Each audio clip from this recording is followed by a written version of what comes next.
Adjamé, au nord du district d'Abidjan. Cette commune est caractéristique du désordre urbain qui s'est emparé des grandes villes de Côte d'Ivoire. Nous sommes dans l'un de ces sous-quartiers appelés 220 logements. Ici, c'est la même image. Les trottoirs sont transformés en marchés à ciel ouvert.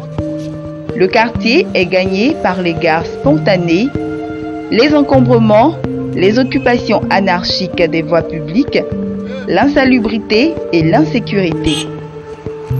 220 logements paye sans doute sa situation géographique. Il est devenu un hub de passagers en provenance des communes voisines telles Abobo, Yopougon, Atekoubé, Cocody et Plateau.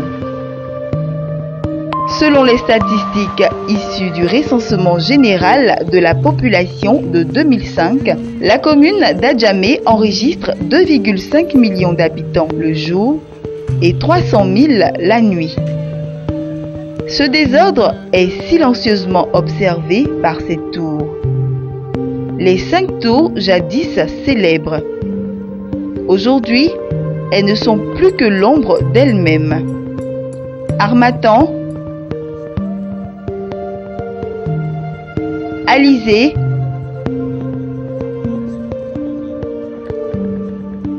Ouragan,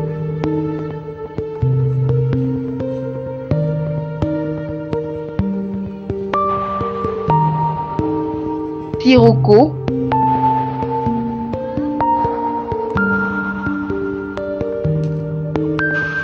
et Tramontane croulent sous le poids des difficultés. Peut-être les noms des vents violents dont ils ont été baptisés y sont pour quelque chose. En tout cas, le constat est là. Les tours du 220 logements, comme tous les immeubles depuis le Grand Bloc jusqu'au cinéma Liberté, enfin, ce qu'il reste du cinéma Liberté, présente un visage hideux. Il y a plus de 20 ans que les façades n'ont pas été repeintes. Le quartier a été phagocyté par les gares et le commerce d'Adjamé. Et pourtant, 220 logements étaient promis à un plus bel avenir. Après l'indépendance de 1960, l'État avait décidé de doter la capitale Abidjan d'habitats modernes pour cadres moyens. La politique de construction de logements économiques est lancée. Avec des ensembles immobiliers à petite échelle réalisés en 1960 par la SUCI, la Société d'urbanisme et de construction de Côte d'Ivoire, remplacée en mars 1962 par la SICOGI, la Société ivoirienne de construction et de gestion immobilière. Avec la SICOGI, cette politique d'autoconstruction de logements va se poursuivre avec la réalisation de tours harmonieusement plantées. Nous sommes à l'ère de l'État-providence où le pouvoir public est à la fois planificateur, régulateur et entrepreneur. C'est dans ce cadre que 220 logements a été bâti. Une cité chic qui faisait la fierté de ses résidents. François Nioléba s'en souvient encore, lui qui montre à l'envi la photo de la très enviée cité 220 logements des années 60 et 70. Une cité qui offrait une qualité de vie exemplaire à ses habitants, tant elle resplendissait par sa propreté, sa coquetterie et le civisme de ses premiers occupants. Je suis arrivé avec mes parents depuis 1961. Et depuis 1961, j'ai vu à peu près le quartier, les différentes constructions qui ont évolué. Dès 1962, le bâtiment qui est derrière moi, bloc Manivelle, une partie était finie quand je suis arrivé au 220. Donc, des maisons basses, dont celle où j'habite, étaient finies depuis 1961. C'est à partir de 1964 plutôt Alors que j'étais à l'école primaire, le ministre Auguste Denis, elle nous a sortis. Ils sont venus inaugurer la tour Harmattan. Après 1964, les années 60, la tour Tramontane a été construite et par la suite tout le monde s'est parti. Vous allez voir ici avec moi la photo des différentes tours que j'ai eu soin de conserver. Mais avant ça, le grand bloc était déjà construit en 1960, les années 59 et habité par des Européens. Au fur et à mesure, la communauté libanaise est venue s'installer. Les Blancs, ils sont partis. Et je vous dis qu'ici, au 220, c'était une très belle vie. Nous qui étions enfants, toute la communauté veillait sur nous. Il y avait des agents de sécurité. Personne ne pouvait sortir du quartier à partir de 19h. Parce qu'il y avait des gens qui veillaient, surtout les enfants. C'est ainsi, lorsque vous voyez tout sillonner tout le quartier, on avait la verdure partout. Il y avait les loisirs, enfin le cinéma Liberté, on avait le super saloon. On voyait des amis qui venaient du Cocody Danga, de plateaux.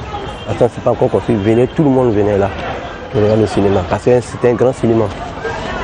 C'était un grand cinéma, il y avait des grands films tels que, vous savez, les Tarzan, quand on était tout petit, on venait les regarder.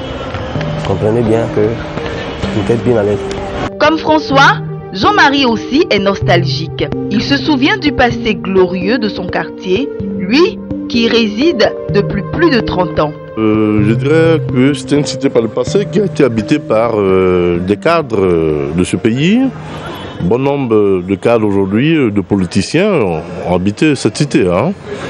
Voilà, c'est pour dire que tout le monde rêvait de vivre aux 220 logements. Les difficultés des résidents ont commencé avec le désengagement de la SICOJ. En 1983, sous l'influence de la Banque mondiale, l'État change d'orientation. La SICOJ passe de la location simple en location-vente. Quelques années plus tard, les anciens locataires deviennent les nouveaux propriétaires. La SICOJ est partie, laissant aux nouveaux propriétaires la gestion des espaces communs, escaliers, aires de jeu, jardin, parking, ascenseur,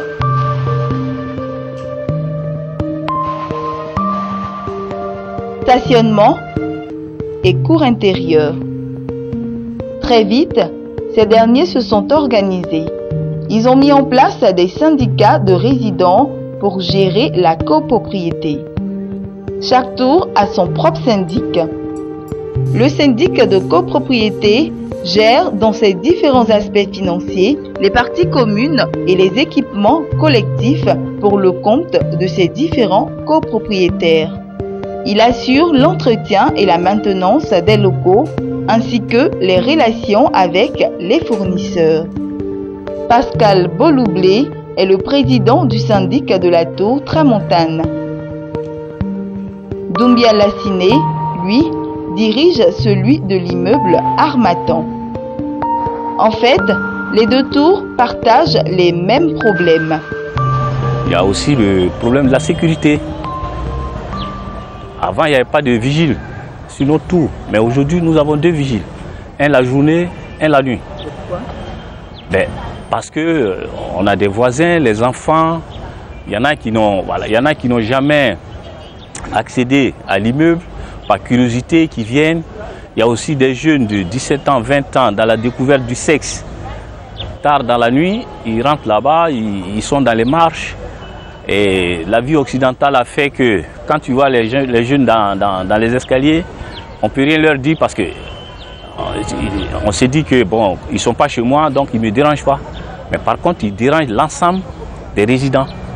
C'est pour ça que nous avons mis un vigile la nuit, un vigile la journée, pour filtrer les entrées. Et même quelquefois, la journée, vous êtes là, chacun dans son appartement, mais ce qui se passe dans les couloirs, c'est insupportable. Il y a des voleurs, quelqu'un peut libérer son appartement. Dans la période où l'appartement est libre, là, n'importe qui vient dormir dedans et il peut profiter pour voler. Donc aujourd'hui, nous on a mis un peu d'ordre au niveau de la tour, mais il nous reste beaucoup à faire. Et ce beaucoup à faire là, l'ascenseur. Si notre ascenseur est fait, maintenant le reste, pour que nous, en tant que propriétaires, parce que moi-même, je n'habite plus la tour. Je suis jusqu'à Cocody-Angré. Et avant, le syndic, c'était un mélange de propriétaires, de locataires, et il y avait du bruit. Et depuis 2012 qu'on a réformé ce syndic-là, et que c'est une affaire des propriétaires, il n'y a plus de bruit. L'immeuble est confronté d'abord, dans un premier temps, au problème d'irrigation, c'est-à-dire les caniveaux de l'écoulement de l'eau pluviale. Quand il pleut, les caniveaux se bouchent et quand cela se bouche, vous allez constater au sous-sol, le sous-sol est inondé. Et donc il faut utiliser les grands moyens pour déboucher d'abord ces caniveaux-là avant que l'eau ne parte. Donc cela nous pose beaucoup de problèmes. Donc la canalisation. Alors, donc en plus de ça, le problème de l'ascenseur. Au départ, c'est la Sicogy qui s'occupait de l'ascenseur, l'entretien et tout. Mais comme maintenant la Sicogy s'est désengagée et nous sommes tous devenus propriétaires, alors la charge est revenue aux propriétaires. En ce moment, la charge de l'ascenseur pèse beaucoup sur nous. C'est ce qui fait que de temps en temps ça marche, de temps en temps on a un problème avec l'ascenseur. Face à toutes ces difficultés pour l'entretien des tours, les syndics ont recours à la participation financière des résidents, mais sans succès. Par rapport à l'ascenseur, le bureau a institué une cotisation qu'on appelle, qui compense un peu la charge qu'on payait sous la facture de Sicogy qui évalait à 5 000 francs quand la Sicogy était là. Sous la facture de loyer, en location simple, la charge c'était 5 000 francs. Donc, Sicogy est parti. Alors, au départ, on a commencé à payer les mêmes 5 000 francs, mais c'est arrivé à un moment où il y en a qui payaient, il y en a qui ne payaient pas. En Afrique, les syndics sont limités dans ce qu'ils font, par manque de moyens, et puis par défaut de communication aussi. Voilà. C'est pas toujours que les habitants comprennent le message, les différents messages que le syndic leur donne. Pour répondre aux besoins d'entretien des immeubles, les responsables de syndics font preuve d'imagination tout en comptant sur la chance. Bon, Dieu merci, aujourd'hui, depuis je ne sais pas quelle année, il y a la compagnie Green qui a mis son antenne sur notre tour. Il y a la compagnie Orange qui exploite notre espace publicitaire. Donc ces deux pourvoyeurs-là nous aident à maintenir notre tour dans l'état que vous voyez là. Donc il n'y a plus de cotisation venant des propriétaires, il n'y a plus de cotisation venant des locataires. Avant c'était difficile, ça honnêtement. Mais maintenant là, on ne fait plus de cotisation. Et une fois ces deux compagnies nous donnent quelque chose chaque année, on prend ce fonds pour payer notre personnel, pour assurer la maintenance, pour investir un peu. Il n'y a pas longtemps de cela, on a eu la chance d'avoir une société de téléphonie mobile qui a installé son antenne en haut sous le toit de notre immeuble, qui a fait vraiment un boom dans notre cœur parce que ça nous, par rapport au contrat qui nous lie à cette société, qui nous paye par an, et on a même calé notre paiement par rapport à ça. Et c'est ça qui nous soulage, qui fait que les 3 000 francs, on supporte ça un peu. Sinon, avant l'arrivée des causes, 3 000 francs étaient insignifiants. On n'arrivait pas, la société n'était pas en marche, parce que 3 000 francs ne peuvent pas supporter les frais de l'ascenseur et puis la consommation de l'ascenseur. Donc à l'arrivée de cause, avec cette facture, donc on a relancé la masse de l'ascenseur. Le problème de la gestion de la copropriété interpelle le gouvernement. Le ministre de la Construction, de l'Urbanisme et du Logement a pris un décret censé le résoudre. Le ministre Sanogo Mamadou et ses collaborateurs ne manquent pas de présenter les enjeux du décret. comme ici lors de la rencontre avec les étudiants en gestion immobilière. Nous sommes en train de travailler sur la copropriété. Des décrets qui dataient effectivement des années coloniales ont été révisités. Nous avons reçu il y a de cela une dizaine de jours l'ensemble des maires. J'ai été heureux que tous les grands maires d'Abidjan étaient présents, passionnés, et ils nous disent qu'ils ont hâte qu'on déclenche le processus. Ce qui va se passer, c'est que tous les immeubles, nous allons d'abord remettre à jour la question de la copropriété. Les bâtiments vont être gérés par des syndics professionnels, formés. Le syndicat de copropriétaires lui-même, le syndicat lui-même est agréé, il est reconnu. Le conseil syndical qui est composé de 3, 4, 5 personnes selon ce que le texte dit, n'a pas à s'immiscer dans la gestion quotidienne. C'est le syndic qui gère. Le conseil syndical ne fait que gérer, je veux dire, regarder la cotisation, coordonner les réunions dans le quartier, proposer les taux de cotisation en fonction des objectifs d'aménagement du cadre de vie. Une fois tout cela est fait, on laisse la gestion quotidienne au syndic, donc qui est animé par un professionnel. Un professionnel. En résumé, on ne fera plus n'importe quoi parce que c'est ma maison.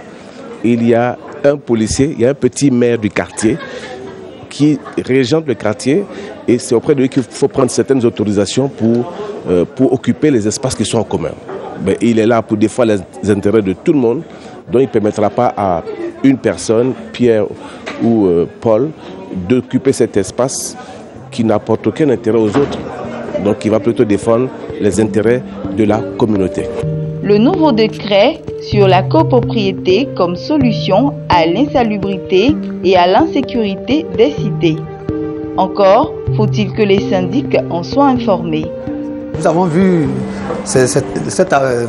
l'appel à la télévision et moi je me suis rendu au ministère de la Construction. Quand j'ai vu le spot, je suis parti et j'ai rencontré le monsieur qui est chargé de ce domaine-là, un maître Kwame, qui nous a reçus et qui nous a expliqué l'objectif de ce décret. Et je te dis, ça m'a fait du boum au cœur. Pourquoi? Parce que j'ai parcouru ce décret. Il y a beaucoup d'articles qui soulagent les syndics, qui va faciliter la gestion des syndics. Parce que dans l'article 24 nouveau, il est dit maintenant que les cotisations ne seront pas payées comme nous courons derrière les gens. Ça sera relevé par une institution financière ou alors la facture de SODECI ou la facture de CIE. C'est une bonne affaire. Voilà, parce que là, ça sera automatique. Il n'y aura plus de problème entre le syndic et les locataires et les propriétaires. Bon, on sait pas, nous on ne sait pas le contenu du décret. Si on sait le contenu du décret, en ce moment on peut donner une appréciation. Mais dire comme ça, le décret est bon, mais on ne sait pas ce que ça nous demande. Ou bien dire que le décret n'est pas bon, on ne sait pas ce qu'il y a. Donc c'est à vous de nous dire, de nous donner un peu un aperçu du contenu du décret. Et à ce moment-là, s'il y a des propositions à faire, on vous le fera. Le décret sur la copropriété du ministre de la Construction, de l'Urbanisation et du Logement donne les moyens aux syndics pour mieux gérer les espaces communs des habitats. Des pistes de prélèvement sont explorées. Le problème de fond, quel était-il? C'était la cotisation. Ce qui fait que ça ne marche pas chez nous, c'est qu'il n'y a pas de moyens de coercition. En Europe, vous louez un appartement, c'est d'abord culturel. On est, depuis des siècles et des siècles, on sait que quand on vit en copropriété, forcément il faut contribuer. Nous avons appelé la CIE et la SODECI il y a exactement 10 jours. Les directeurs généraux de ces sociétés étaient donc présents. Le décret prévoit que lorsque le syndicat de copropriétaires va se réunir, le conseil syndical va proposer des moyens de prélèvement automatique. Si la majorité vote pour que le prélèvement dans le quartier se fasse par la facture d'eau, On va donc prévoir en sus le montant de la facture, un forfait mensuel ou tous les 2 mois, pour que lorsque vous allez payer votre facture d'eau, on retrouve une ligne où c'est écrit contribution pour la copropriété. Et on vous coupe à la source. Si certains saluent ces prévisions de prélèvement sur les résidents, d'autres par contre les dénoncent déjà et restent sceptiques quant à leur bonne utilisation. Au sorti de cette crise que nous avons connue, je dirais que ce serait un peu difficile, parce qu'aujourd'hui l'Ivoirien n'a pas les moyens. Voilà, l'Ivoirien n'a pas de moyens, et puis bon, comment est-ce qu'on appelle ça même, le SMIC, le niveau de vie, bon, ça c'est assez difficile. Donc c'est bienvenu, il faut bien qu'on participe à l'habit de la cité, à l'entretien de la cité, et au maintien même d'une cité propre, belle, où il fait bon vivre. J'ai eu dit déjà, au niveau de la SODCC, il y a une taxe communale qui s'occupe d'abord de l'éclairage. Ça, c'est la chose la plus facile. Une taxe communale qui veut dire que lorsqu'on interpelle la SODCC ou CIE pour l'assainissement, qu'il court pour venir déboucher les caniveaux. Ça, c'est la première des choses, parce que nous avons des factures sur lesquelles c'est marqué. Ça, au moins, ça, c'est un droit qu'on peut bénéficier de ça. Le reste, ça dépend maintenant comment s'unir avec les différents syndics pour voir. Mais trop de taxes unies, déjà on paye des taxes communales. Avec ça, on peut faire quelque chose. Au-delà des avis partagés quant aux ressources des syndics, le problème de la copropriété reste d'actualité. Si pour l'heure, la majorité de la population ivoirienne vit en milieu rural, l'urbanisation ne cesse de s'accélérer. Certains analystes estiment qu'en 2030, la majorité des Ivoiriens sera citadine. C'est maintenant qu'il faut penser en profondeur les différents modes de gestion du cadre de vie urbain. C'est pourquoi ce décret du ministre ivoirien sur la copropriété est à saluer. Un bon début. Il a invité à s'inscrire dans un vaste programme de gestion de la ville qui consiste à moderniser les infrastructures et les services urbains afin d'améliorer les conditions de vie des citadins. Un vaste programme qui devra mobiliser plusieurs départements ministériels.